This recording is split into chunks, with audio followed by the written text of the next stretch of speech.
Jéssica.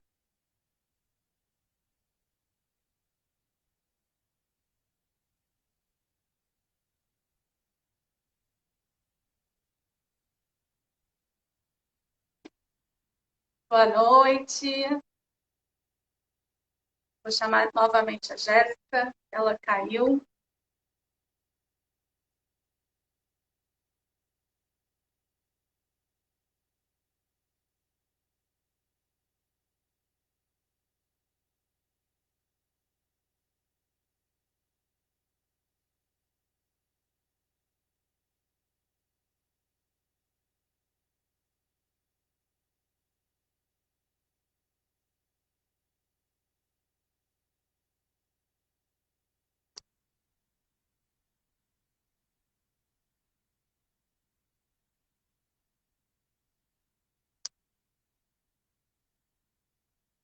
Boa noite. Muito bom ver vocês aqui.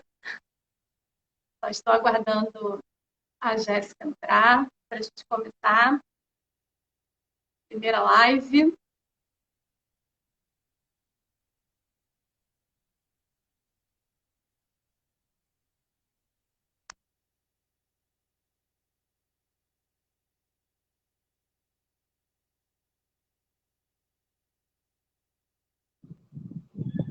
Olá, Tudo bem, Thaís? Boa noite, Jéssica. Tudo bem? Boa Tudo noite, boa bom? noite. Boa Tudo noite a bem, todos. gente? Você está me ouvindo bem, Jéssica? Estou te ouvindo perfeitamente. Você está me ouvindo bem? Estou ouvindo. Então, Beleza. vou começar, tá bom? Para a gente Tá bom. iniciar nossa live, nossa primeira live. Sejam todos muito bem-vindos ao TH Educação. É uma honra para mim, uma realização, colocar esse projeto em prática, falar um pouco sobre metodologia ativa, trazer exemplos práticos, trazer discussões, assuntos interessantes.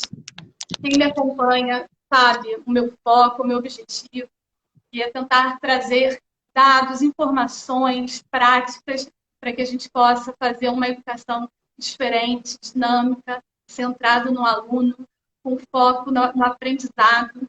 Mas para que isso aconteça, para que isso de fato seja real, seja verdadeiro, é preciso que o professor ele faça um planejamento, ele escolha as estratégias corretas para que ele possa, em sala de aula, estimular a troca, o brilho do olho, o estímulo à aprendizagem, o prazer em aprender.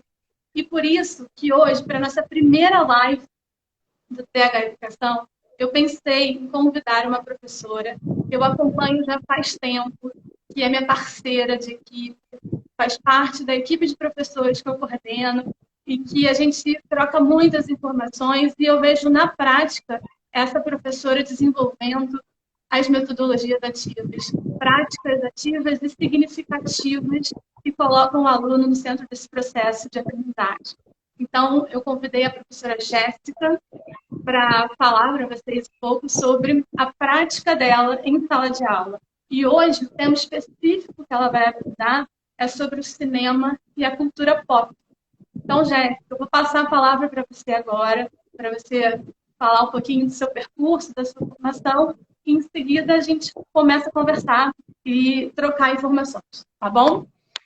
Beleza. Olá, boa noite a todas e todos. Sejam bem-vindos, né, como a Thaís falou. Primeiro, te agradeço imensamente, né, Thaís, para a gente poder ter esse papo, que na verdade é um papo que a gente tem diariamente, né, no nosso planejamento, na nossa rotina de sala de aula, na nossa parceria. É muito bom poder fazer parte desse processo de conhecer as metodologias ativas e usar isso, aplicar isso, né, para a minha prática de escola, né, para a minha prática de sala de aula. E aí eu vou falar um pouquinho sobre os temas que me levaram até aqui, né? Essa questão do cinema, essa questão da cultura pop e tantos outros temas que são muito importantes para mim, que eu tento o máximo possível colocá-los na minha prática de ensino e agora vinculando com as metodologias ativas. Eu sou formada pela PUC, eu fiz licenciatura em História e logo em seguida eu fiz um mestrado em História Social da Cultura, também pela PUC.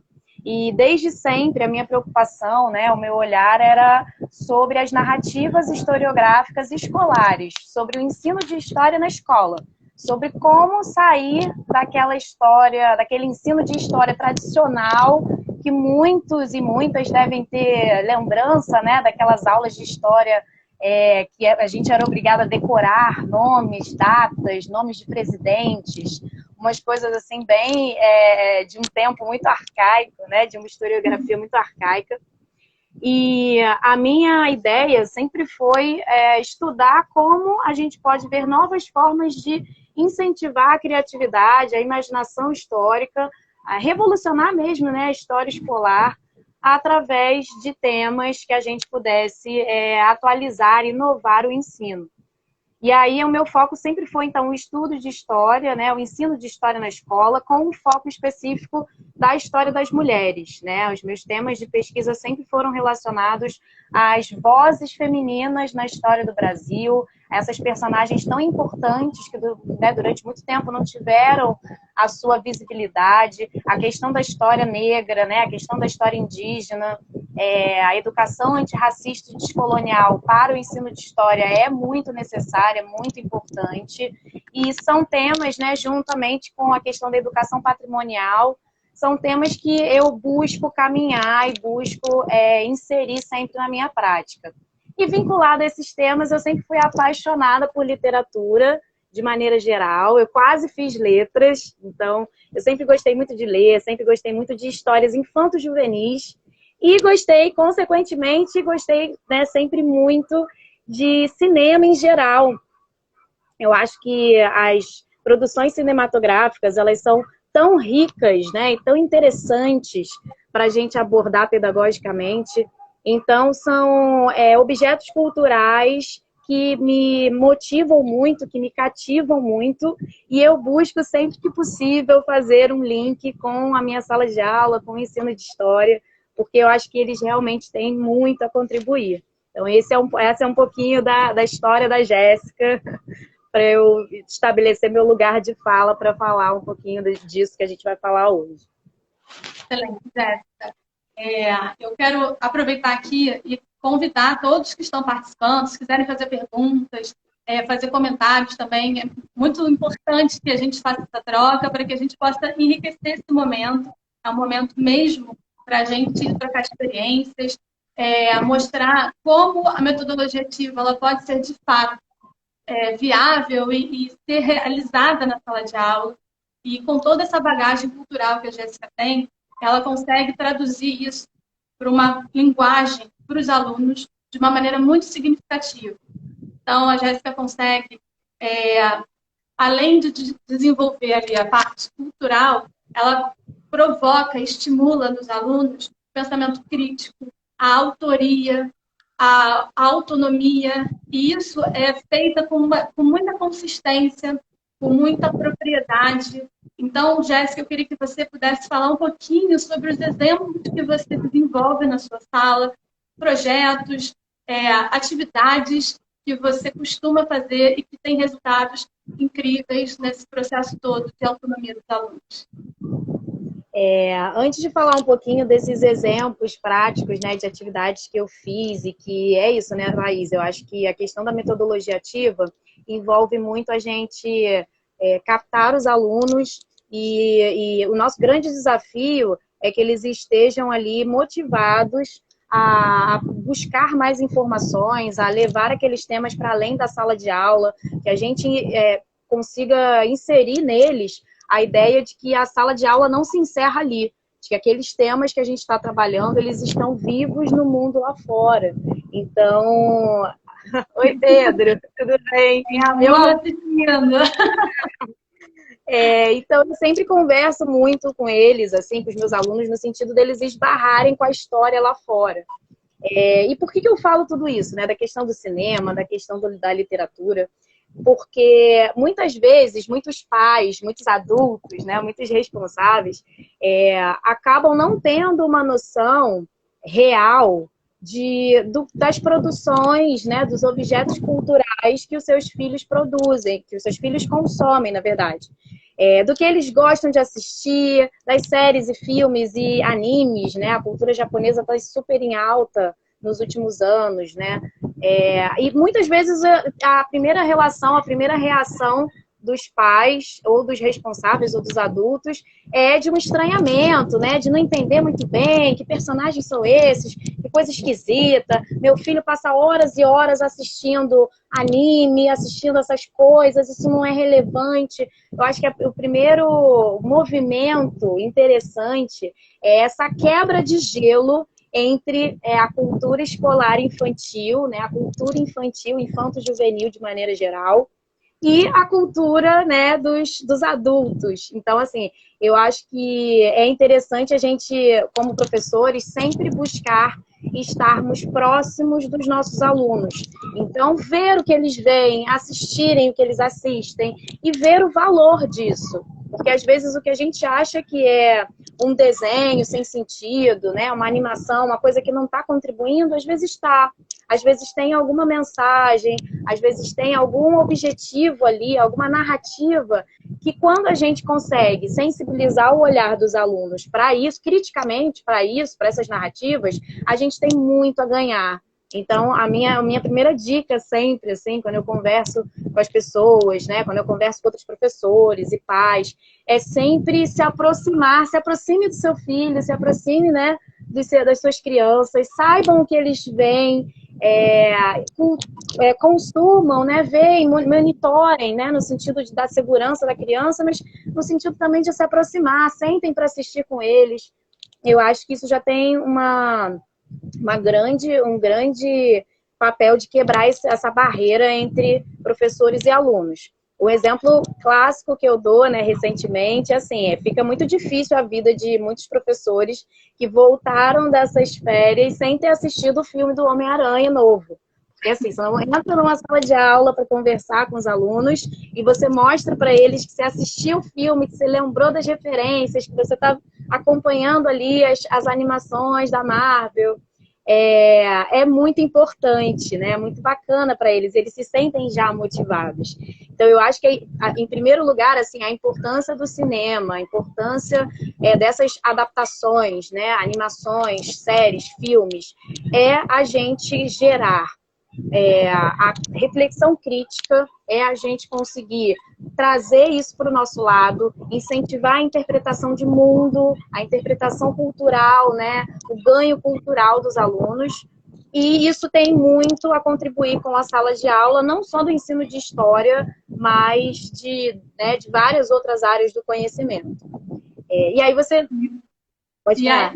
E aí complementando, né, assim que você está falando, a gente traz para a nossa prática o saber desse aluno, né? Porque, na verdade, a gente tem muitas teorias que falam, a gente buscar falar, trazer identidade para a sala de aula, representatividade, né, do conteúdo para aquele grupo, para aqueles alunos. E quando você traz um filme, dialoga com eles e traz para eles uma interferência, uma intervenção em relação a conteúdo, eles começam a ampliar a visão ali do mundo deles, né, do saber deles, eles começam a entender que eles produzem conhecimento, que eles são agentes ativos na sociedade, na vida deles. Então, eles extrapolam o conteúdo da sala de aula para além da escola, para além dos muros da escola. Então, de fato, se torna uma aprendizagem significativa, né? Além do vínculo que o professor cria com o aluno, essa aprendizagem ela passa a ser verdadeira, significativa e muito estimulante para esses alunos.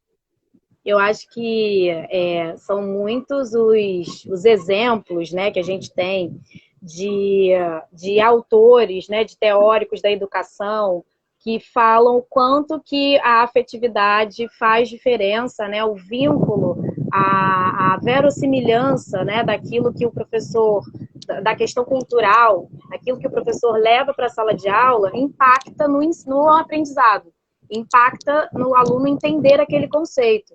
Então, assim, quando ele consegue lembrar de uma aula, porque ele se divertiu, porque o professor falou sobre um filme que ele gosta, um personagem que ele admira, cara, isso vai marcar o aluno para sempre. O aluno vai sempre ter essa memória afetiva da sala de aula, da escola, não importa qual seja a aula, assim. Eu tinha muita dificuldade com as matérias de exatas, por exemplo, na escola, matemática principalmente. Mas os meus professores de matemática eram tão divertidos, eles motivavam tanto, era tão cativante, que eu tenho uma boa recordação das aulas de matemática, assim, de maneira geral. Então, eu acho que é muito isso, assim. Quando a gente fala dessa questão dos filmes, das séries, do cinema, buscar, lidar com esse afetivo, né? Com essa coisa que move, de fato, os alunos. Nessa faixa etária, né, dos 10 aos 13, né, durante toda a adolescência, mas mais nesse iniciozinho, eles ainda são muito concretos, eles ainda são muito lúdicos, né? A aventura tem um apelo muito grande. Então, quando você consegue mostrar para eles que naquele filme que ele viu e ele se divertiu, tinha ali um conteúdo de geografia, tinha ali um conteúdo de história, cara, isso para ele é uma grande descoberta, assim. Eu acho que esse é o nosso grande desafio com essas questões. A Dani Santos, comentou aqui que quando a sugestão parte deles também contribui bastante, né? Eu acho que o professor, quando ele proporciona um ambiente estimulante, provocativo e ativo, ele consegue ter ali uma leitura, diagnosticar quem são esses alunos, o que eles gostam. Então, além da deles, que né? o professor traz, trazer também, respeitar, valorizar esse olhar deles, diz muito, né, sobre o aprendizado. E principalmente nas séries iniciais, vai contribuir muito para a formação desse estudante para o resto da vida.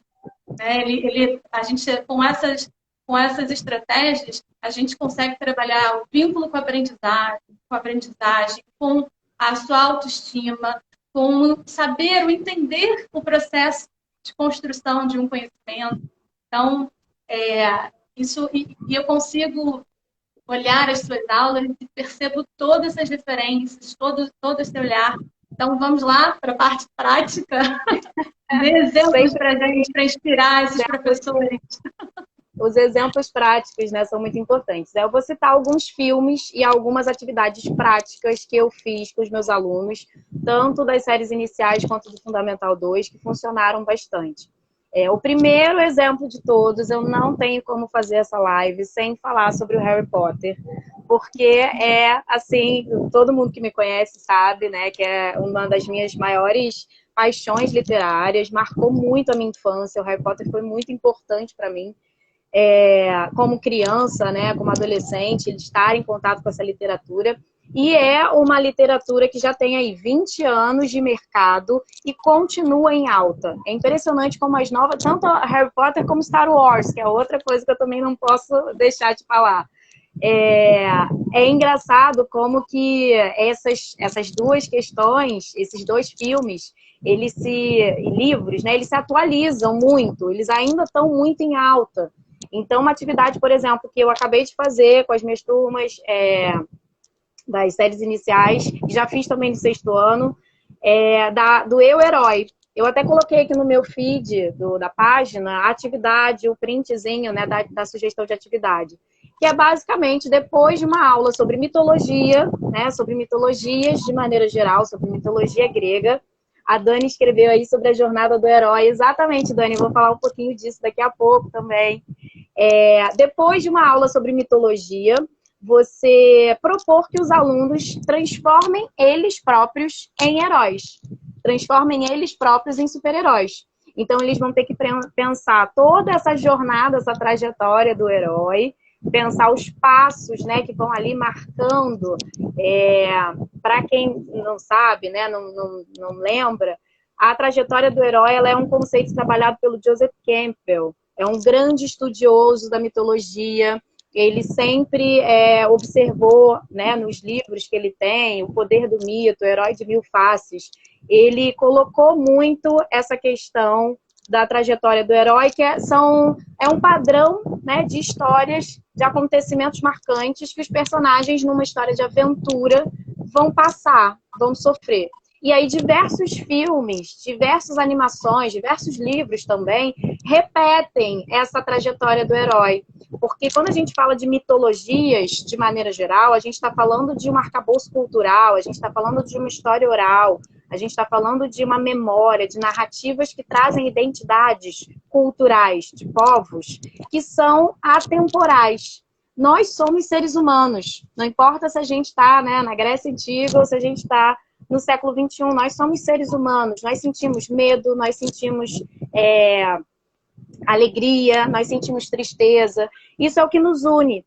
Então, a trajetória do herói, ela mostra muito, dá a chance dos alunos entrarem em contato com toda essa literatura clássica, digamos assim, com todas essas referências culturais da mitologia, e eles se reconhecem, eles reconhecem ali naquelas provações, naquelas dificuldades enfrentadas pelo super-herói, a vida deles, né? Da maneira deles, eles reconhecem o herói que é mais tímido, o herói que não tem tanta sorte, né? Com os amigos, todas as dificuldades ali enfrentadas, é possível de fazer uma relação, né? Das crianças e adolescentes se identificarem. E essa toda que é a graça. Então, numa tarefa como essa, numa atividade dessa, né, eu herói, ele tem a chance de se tornar um herói, ele tem a chance de escolher os seus poderes, de escolher quem vai ser o guia, que vai ajudá-lo na sua jornada, quais são as aventuras que ele vai viver. E são resultados muito bacanas. Mesmo as crianças que não desenham tão bem, ou, né, têm diferentes habilidades, mas eles se esforçam para fazer o melhor, para mostrar ali. É uma atividade que eles curtem muito. E isso tudo eles estão ali trabalhando, né, os conceitos de memória, de narrativa, de história. É muito bacana. Uma segunda atividade que eu acho sensacional também envolve o filme Pantera Negra, que é uma das maiores referências atuais quando a gente fala em educação antirracista. Oi, Tito! Ó, mais um aluno aí assistindo.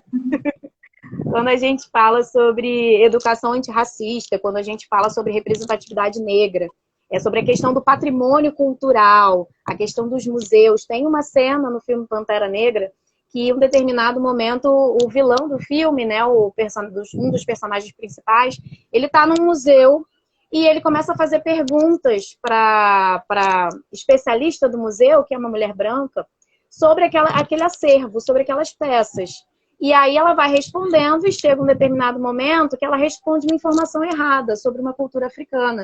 E ele corrige ela e ele diz, não, isso que você está falando não está correto, né? De onde vieram essas peças?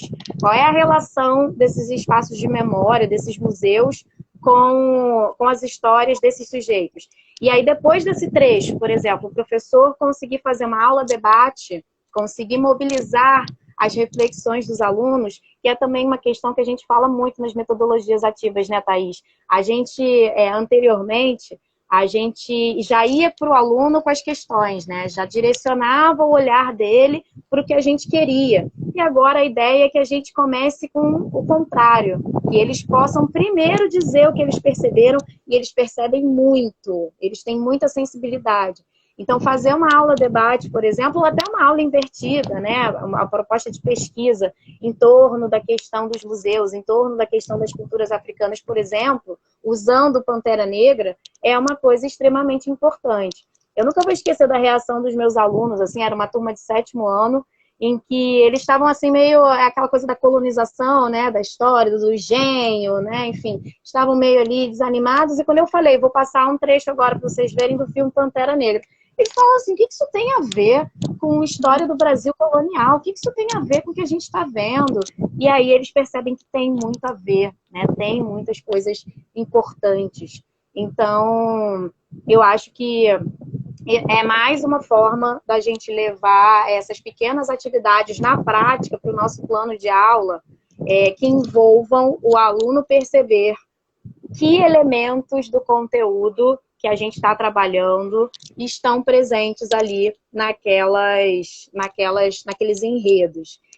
A resolução de conflitos, por exemplo, né? Muitas vezes nós, professores, precisamos conversar com as nossas turmas, né? Falar um pouquinho sobre a questão, né, da tolerância, do trabalho em grupo, e eu perdi a conta de quantas vezes eu usei aquela frase do tio Ben, do Homem-Aranha, para falar sobre com grandes poderes vem grandes responsabilidades. Então, assim, o sujeito que está ali na aula, às vezes, né, meio desmotivado, meio quietinho, né, meio disperso, ele ouve você falar né, do Homem-Aranha, ele ouve você falar de uma história que ele gosta, ele rapidamente olha para você, né, com um olhar diferente, vai querer saber o que tem a ver aquele filme que ele assistiu, aquela série que ele gosta, com algo que você está trabalhando. Então, assim, esses são só 2 exemplos.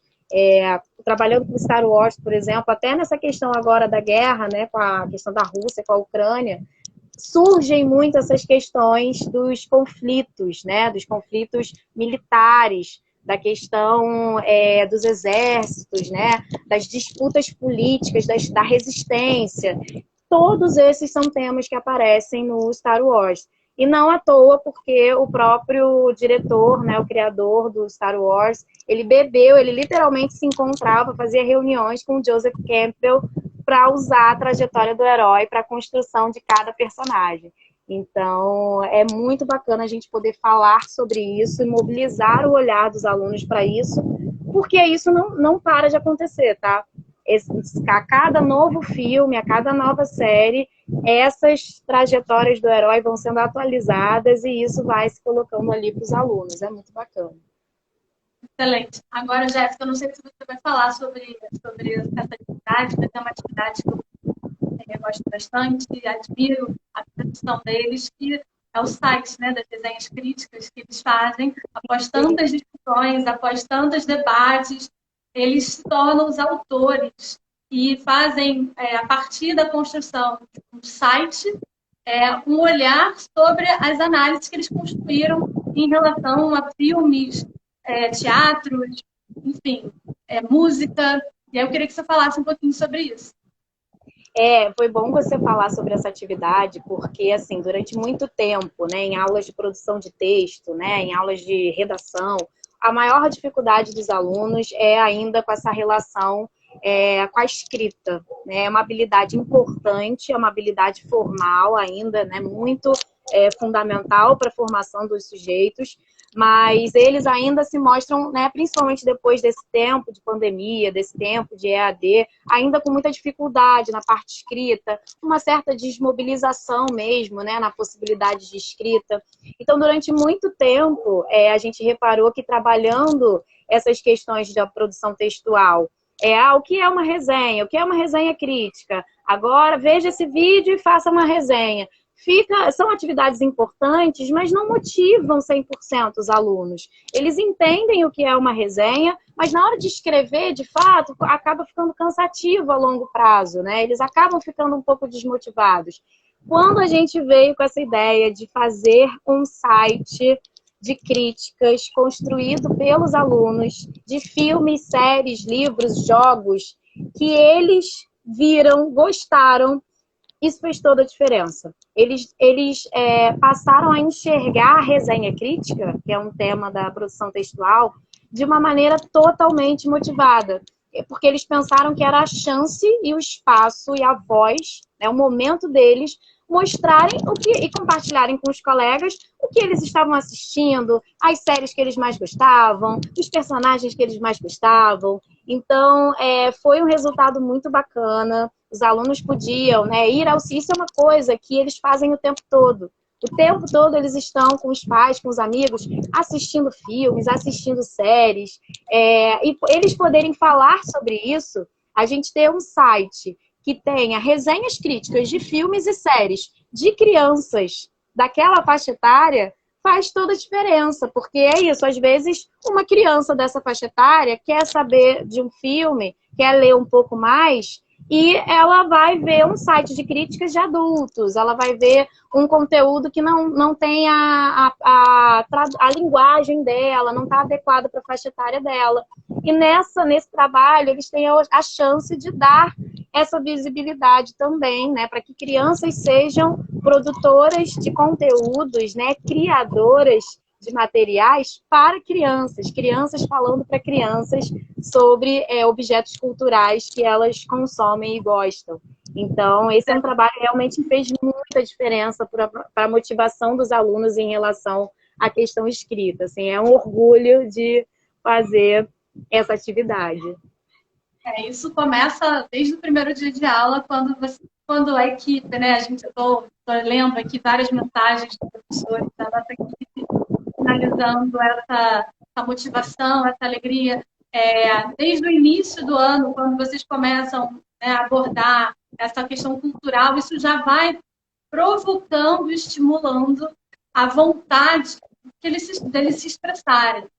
Então, eu acho que esse projeto da resenha crítica a culminância de um processo que começa lá no início do ano, com todos esses pontos, esses aspectos que você trouxe aqui para a gente.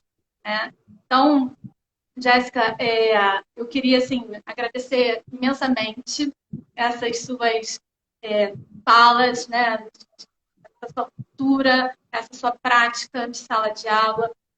O PH Educação é um espaço novo ainda, mas a gente já tem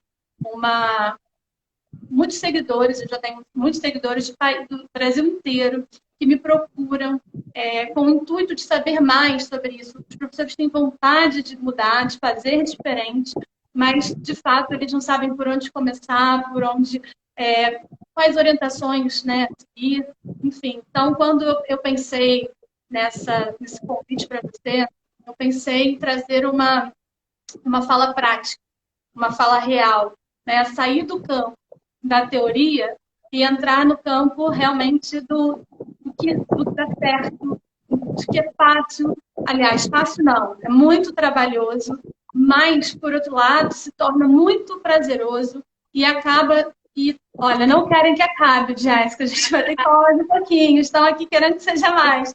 Mas a ideia era essa, era poder compartilhar um pouquinho da nossa história, da nossa prática, do nosso dia a dia, com professores de diversos lugares do Brasil, e que a gente possa realmente espalhar, incentivar, que a gente mude o nosso olhar, que a gente mude o nosso foco, que a gente não seja uma escola, uma sala de aula de transmissão de conteúdo, mas que a gente possa provocar a produção de conhecimento, que os nossos alunos sejam agentes ativos, nossos alunos, os nossos filhos, para a sociedade, para que a gente realmente possa fazer a diferença e transformar né, os nossos futuros adultos para um pensamento crítico, que saibam resolver problemas, que tenham realmente autonomia e autoria. Eu acho isso muito importante. Eu acho que você representa muito essa prática. E muito orgulhosa de ter você na minha equipe e de ter você aqui na primeira live do TH Educação. Muito obrigada. Obrigada, Thaís. Muito obrigada. Só para reforçar assim, tudo que você falou, agradecemos, né, a todos os comentários, que pessoas, né, que muito importantes fazem parte do nosso trabalho cotidiano. E eu acho que cada vez mais é buscar esse esforço de, primeiro, né, nos aproximarmos das nossas crianças, falarmos a língua delas, conhecer o que elas conhecem, sem mais estabelecer aquela distância entre adultos e sujeitos, né, menores, para a gente estar próximo deles afetivamente. E, segundo, usar tudo que eles gostam, né, todas as questões que eles assistem, consomem, a nosso favor.